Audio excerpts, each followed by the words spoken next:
Hello, welcome to the channel and thanks for joining me. Today we're going to take a look at the beast that is the Hitachi 8290E.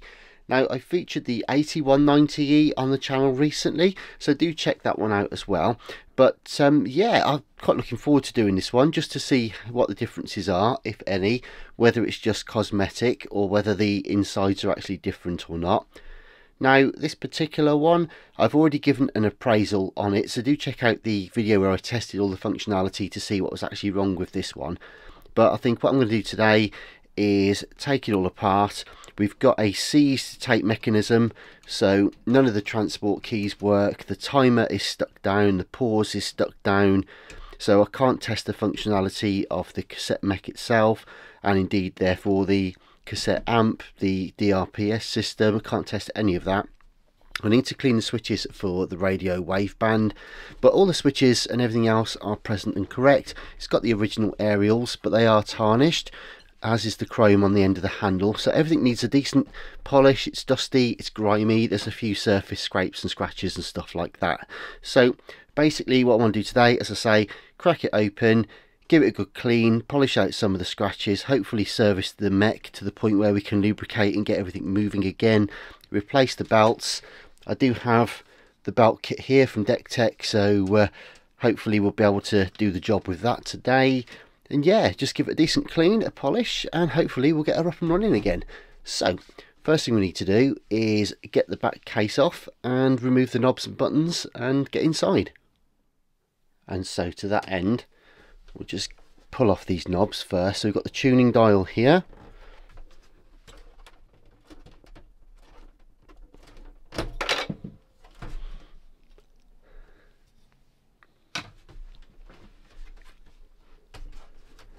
And then we'll remove the function switches and the sliders. You don't need to take the smaller flip switch covers off.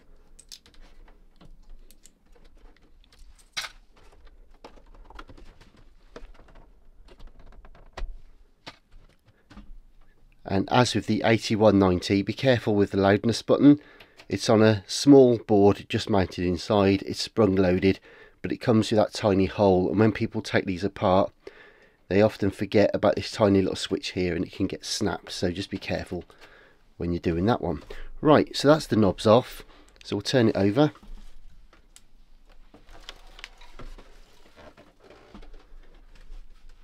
And undo the screws.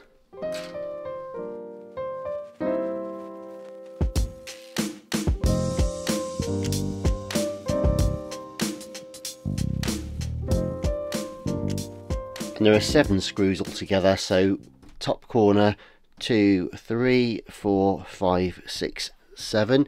There aren't any in the battery compartment, although I do like to get the cover off anyway, just to give me better purchase. I've got 6 of them out. This 7th one here is loose but not coming out on its own just yet, so that will come out in a second, no doubt. So the next thing we want to do is gently start to peel the back case away. And just be mindful of the connections inside to the board and the antenna.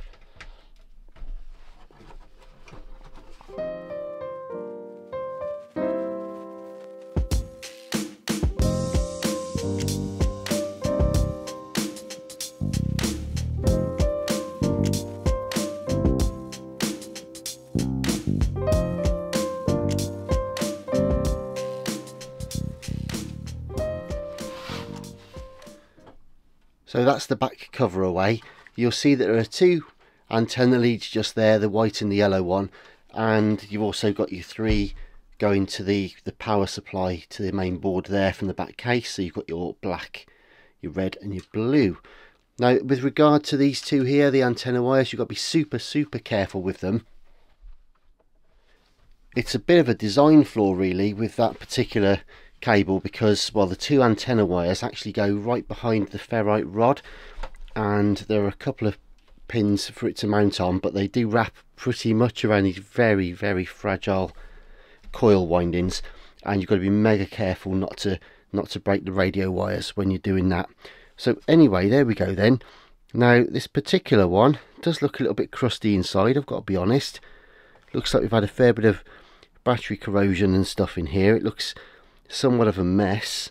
Also, just retrieved the final screw there that came out of the back case. So yeah, okay, what do we know? Well, there's a bit of surface corrosion here. I think we may have had battery leakage at some point. And what I'm going to do, I think, is just get in here and give this a little bit of a clean, give it a dust out, get rid of all the loose parts of detritus that are attached here to the speakers, all the magnetic bits of ferrite, rust and stuff like that. But overall, I've got to say, fortunately, the circuit boards and everything else look pretty good. So yeah, let me just sweep all this rubbish out and I'll be back in a moment. Okay, well, I've just given that a bit of a brush, a bit of a sweep and a wipe and all that kind of thing. Got rid of the worst of it. Not perfect yet, but it stops it from getting all into the electronics and what have you. And we can get in there properly and give it a clean once we've got the chassis out. Speaking of which, that's probably our next job. So we've got all the knobs and the switches off the top panel. We've got the back casing away, obviously. So the next thing we want to do is actually raise this slightly so that we can open the cassette door, and that'll allow us to withdraw the chassis. So to that end, I'm going to put a bit of foam underneath. Just raise the speakers up on a bit of foam.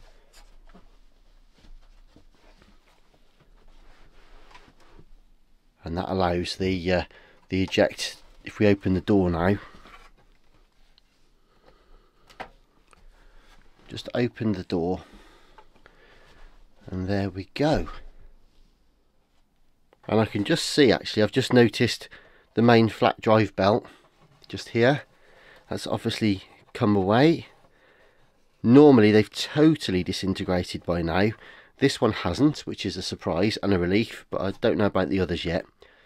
And a little quick bit of prep before we remove the whole chassis is we want to take the function switch actuator off, because that tends to fall off otherwise and get in the way, so that's away. Also, there are some little clips here that retain, if we can get them, they retain the speaker cables. But once the cables are free, that allows us to actually get the chassis away. We've got a bit more room to work. There we go. And I almost forgot to mention the mixing mic multi-plug, which is routed all the way through here, along here and through these clips, because that will actually retain it, or hold it back at least, from the main unit. Right, there we go. So let me just frame this slightly better. Okay, so the chassis is now free of the actual main casing. I'm just going to stand this upright for a second, and I know the framing isn't the best for you guys at the moment, but basically what I want to do now is get to the headphone circuit board just in here, and once I can get that out, I'll pull away the actual speaker cables. We'll undo the speaker multi-plug as well from the back, just get the whole thing out. And if we undo just this one screw here for the headphone board, and then twist the circuit board away like 45 degrees, the whole thing will come away. And that leaves us with two parts, the first of which is the actual front housing. You've got the woofers, you've got the tweeters in there, obviously your speaker cables, your door opening mech and your mixing mic board just there. So we can get in here and give this a proper nice clean and grease the cassette door and all that sort of stuff. But that's basically what you're kind of left with, a bit of a shell with the speakers effectively. So that's that, and it also means you can get in here and give everything a good clean inside as well. And here's the actual guts, if you like, the innards of it all. So essentially, as I say, what we did is we unscrewed the mixing mic, sorry, the headphone board just there. We've detached the speaker multi-plug, and the mixing mic multi-plug is actually come away as well. But other than that, the whole thing is here in one piece. So obviously we've got the radio board just here, and then we've got the sort of power amp section, EQs and all the cassette workings here, and the master switch here as well. So we can get to that to give that a clean. Right then, we want to see the mech though, so if we turn this over,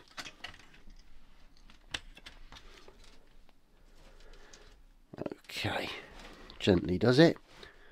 We'll take a slightly closer look. So you've got your 12 volt motor just here. Now there's a hole there. It looks like somebody's already been here and adjusted this at some point. But you can see the mech now. We've got the DRPS control board with the LED just here. Then we've got the ICs and necessary electronics to drive the meter LEDs here, with the resistors and the transistors on here. You can see the counter belt is actually okay. The heads and the capstan and the pinch roller look okay-ish. Don't look too bad.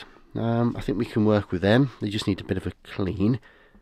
So overall, I'm hoping this won't be too fearsome. We've got the electromagnet just mounted on the side here, and that goes from the DRPS board. So yeah, okie dokie. Very similar then to the 8190 as far as I can see. There are bits of paper and what have you absolutely everywhere. That's actually an envelope. Don't know if you'll see that. That's got that blue kind of checkered paper effect. That's from some sort of envelope or something. Some right rubbish got in here somehow. I don't know how. But anyway, just having a general mooch. So basically you've got the motor control wires are fed through there, as are the electromagnet that drives the auto stop and everything else. It's just here. So yeah, it should be okay, I think. Ugh. Yeah, just dusty, grimy, and yeah, that grease. Ugh, you can see how kind of slow everything is to react. Needs a proper clean, proper lube. So what I'm going to do anyway is literally get the whole mechanism out. I think that's going to be the easiest thing to do. Then we can get to both sides of it, clean it all, service it, get the new belts on, and go from there. One thing I've learnt from working on these is there's no point struggling because you're constantly getting constrained by different cables and stuff. You've just kind of got to be brave and go for it really and start stripping it all out. So I'm just going to make some witness marks on here for alignment. Now arguably that's over the top, but what I find is this has to be fairly critical because of the throw for the mechanism. So I want to make sure I put that back in the right place once I've finished. But you'll see what I mean in a moment. So what we're going to do is get the screw out from this corner and from the following corners as well, including this cable tie.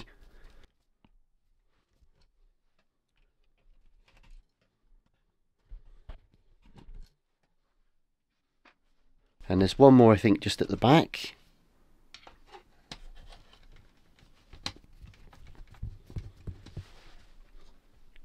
And you'll find that you're still bound by a lot of the cables and stuff, so it's easier just to get them away now.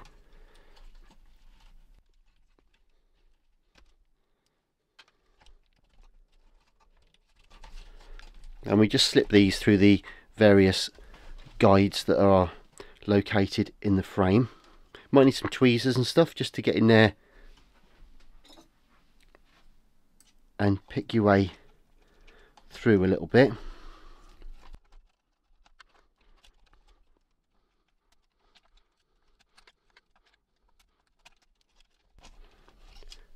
Then we've got to get the motor ones out, which are the black and the red ones.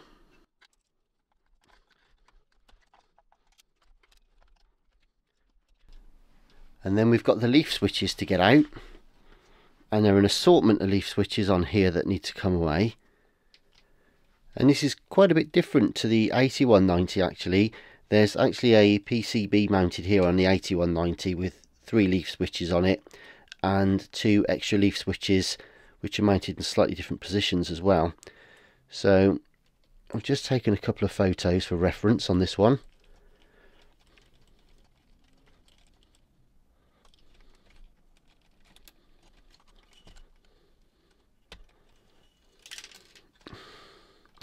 And I was about to say it's generally easier to remove the switches because these cables get fed all the way through the board, through between holding points and mouldings in the case, underneath boards, around boards, behind boards. They're horrendous, and it's easier just to unscrew them from the mech and replace them when you've finished. And no sooner as I was about to say that, I lost one of them straight into the mech. Now, I tried to pull it out. It was literally on its last thread. I tried to pull it out and didn't want to go, and I gave it literally a quarter of a turn and the whole thing fell into the mech. So I've got to retrieve that in a second. But anyway, for now, we're getting there. Also, by the way, need to now remove the multi-plug for the heads, which is just on the board here, and also a little erase head just there as well. Now, you won't have necessarily seen that, but it kind of, you'll get a feel for it. So where we're at now, oh yeah, okay, right, so just like the 8190 then, so we've pretty much got the mech out. We've unscrewed everything. We've unscrewed the two leaf switches. We've got the whole mech out here in our hands. We've unpicked the electromagnet, but I still think we're going to have to take that off anyway. But then, unfortunately, after all of that, you find that the motor is actually soldered onto the circuit board. So for the sake of one little multi-plug or something, the whole mech could have come away, but now you have to turn the whole thing over and desolder the motor connections, which isn't the end of the world. It's just a bit of a nuisance, especially when you're working on the mech as well and you want to test it, because you really want to leave it connected. But obviously you can't work on it and change all the belts and give it a good clean when it's already falling apart and full of goo and tar. You can't do that whilst you're hovering it over the top of everything. You've got to get it all away to give it a decent clean. So I think what we will do now anyways is just remove this electromagnet, little solenoid thing, if we can, that is.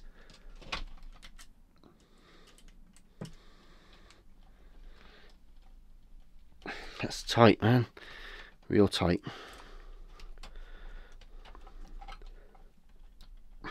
Okay,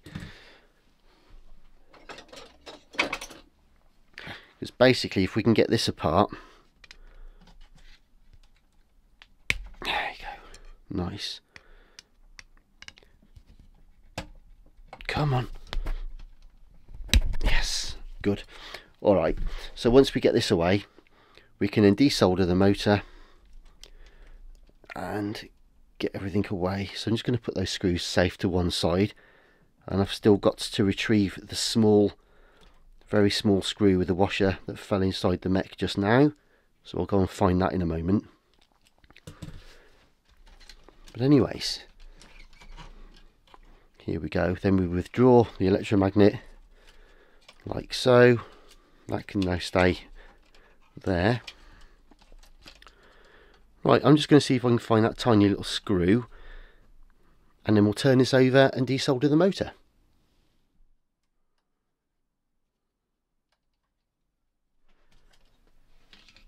So just going to get the motor away. There we go. You don't have to desolder the motor to do that, but obviously all the other cables and switches and what have you and the heads are all detached. So for the sake of those two solder joints now, we've got the mech out and we can work on it properly. So I'm just going to reframe and get you in and see what we've got. The electronics seem to be working pretty well actually, to be fair, but whilst we're here I think I will just quickly clean and lube the switches as well.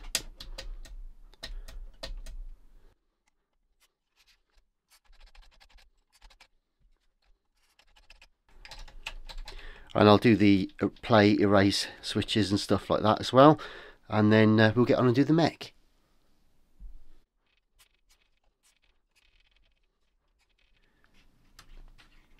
And it was rude not to just clean and lube these little switches as well whilst we were here, so I've just done that. I've just worked these a few times,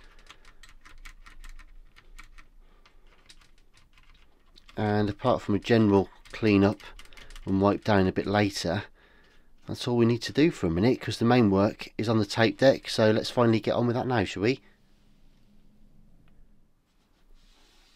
Almost, anyway.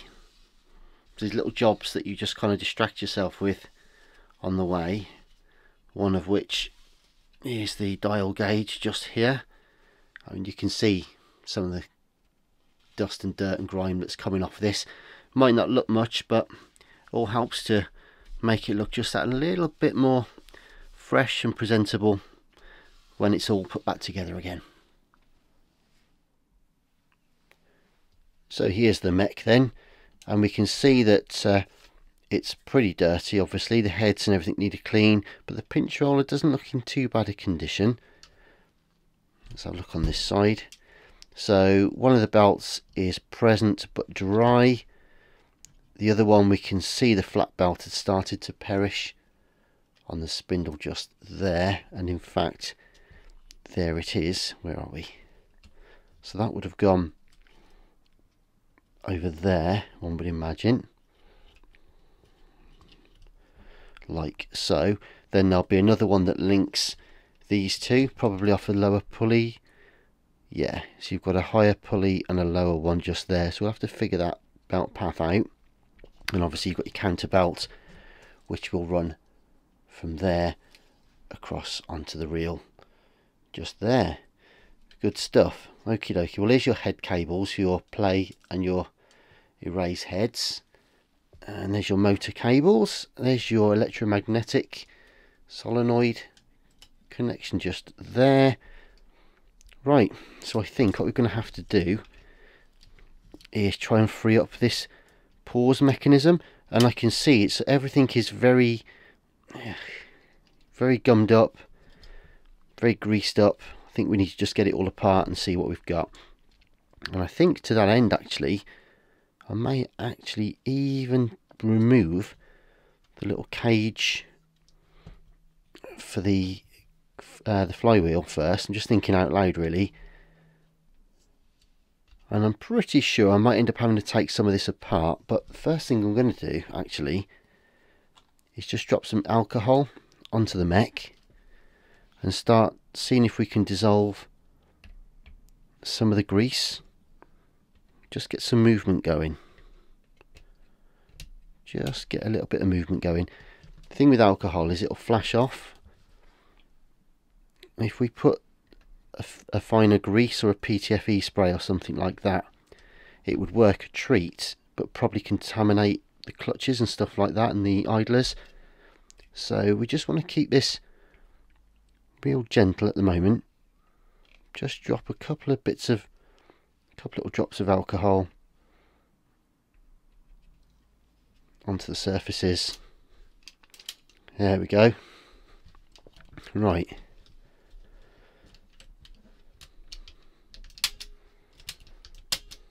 There we go. Well, that's more than we had a moment ago.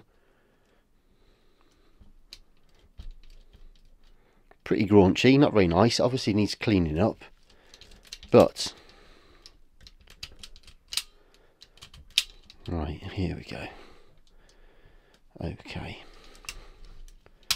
stop, play.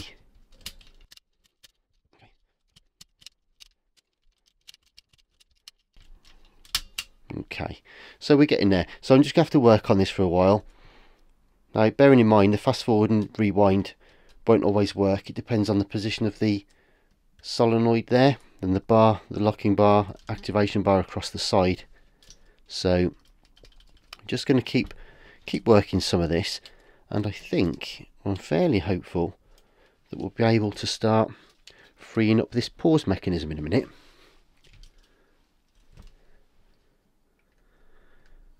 Now, there's a little pool just under there. I'm going to see if I can just tickle it. I can get under there with a cocktail stick. This may or may not work.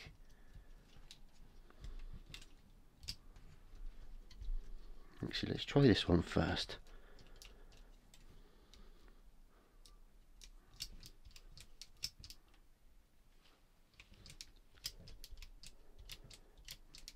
thinking about it. That one's thinking about it. And then there's one under here.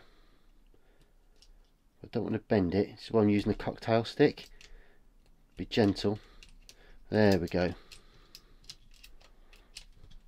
Yeah, you don't want to use screwdrivers and stuff like that, because some of these tiny components, you won't even see what's going on in there yet. I'll show you in a little minute, but some of these tiny components, they're very fragile, very thin brass sections. There we go. Nice. Good. Yeah, and if you use a screwdriver or something to pry it or push it, there's a danger that you can deform it, and the tolerances are so small on these tiny little pieces that you can damage it quite easily. So your best bet is to just soak a bit of alcohol in there to help dissolve the grease a bit, and then use, like I say, a tiny little cocktail stick or something. Lovely. Good.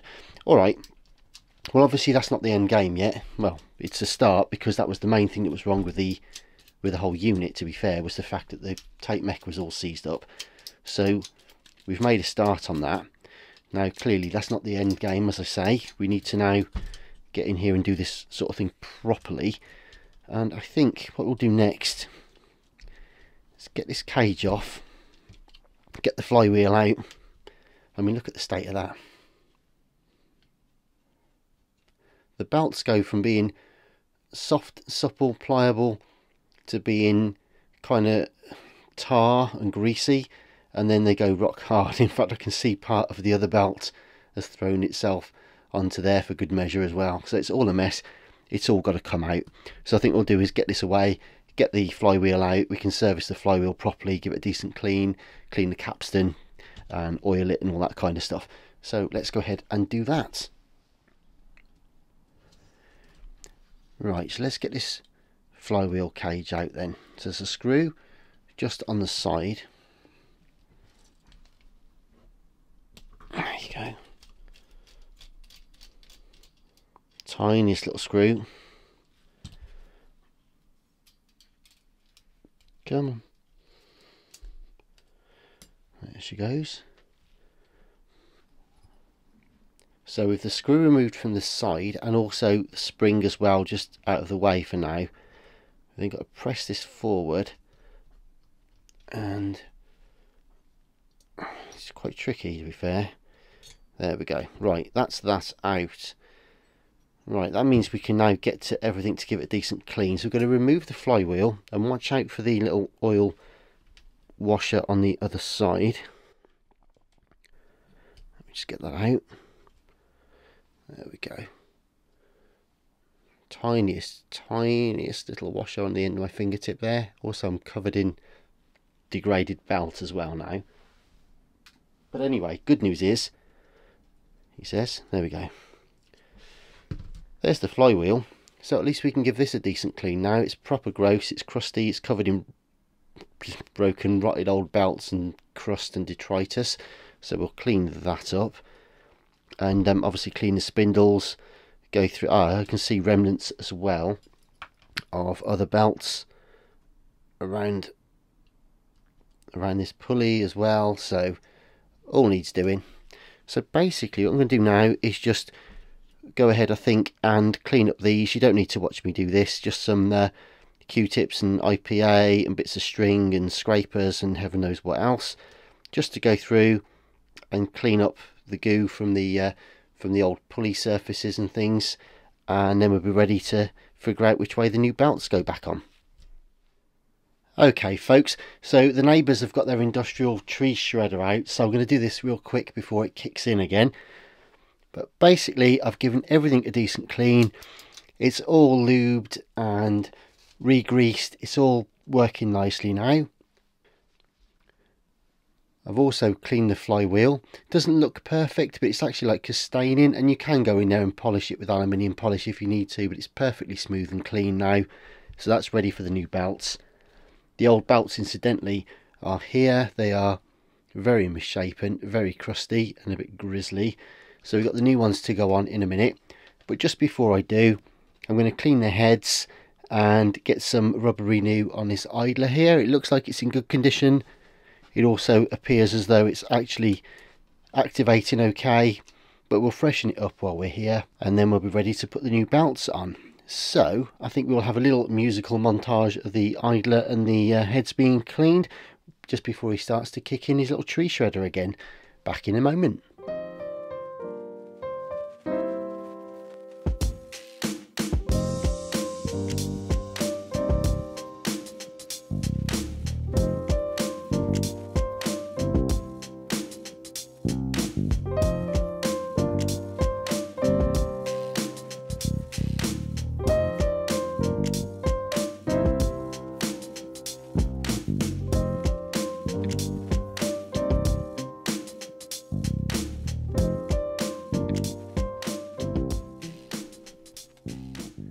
Right, I'm happy now that that's all clean. The heads are clean, pinch roller is nice and clean, and yeah, it's a little bit stiff running though, so I'll have a look at that in a minute. And the idler's okay, and what I'll do in a second as well is drop a little bit of oil on the capstan,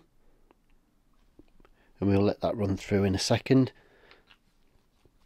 And then as we drop the flywheel through, that'll lubricate that nicely on its way through, and we can get the cage back on the other side and we'll get the belts on.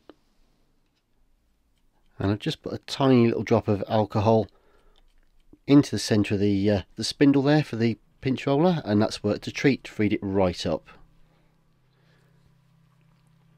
So now we'll just get a drop of oil there for the capstan, and we'll put that through there. Beautiful. I'm also just going to put a couple of drops as well on the motor spindle.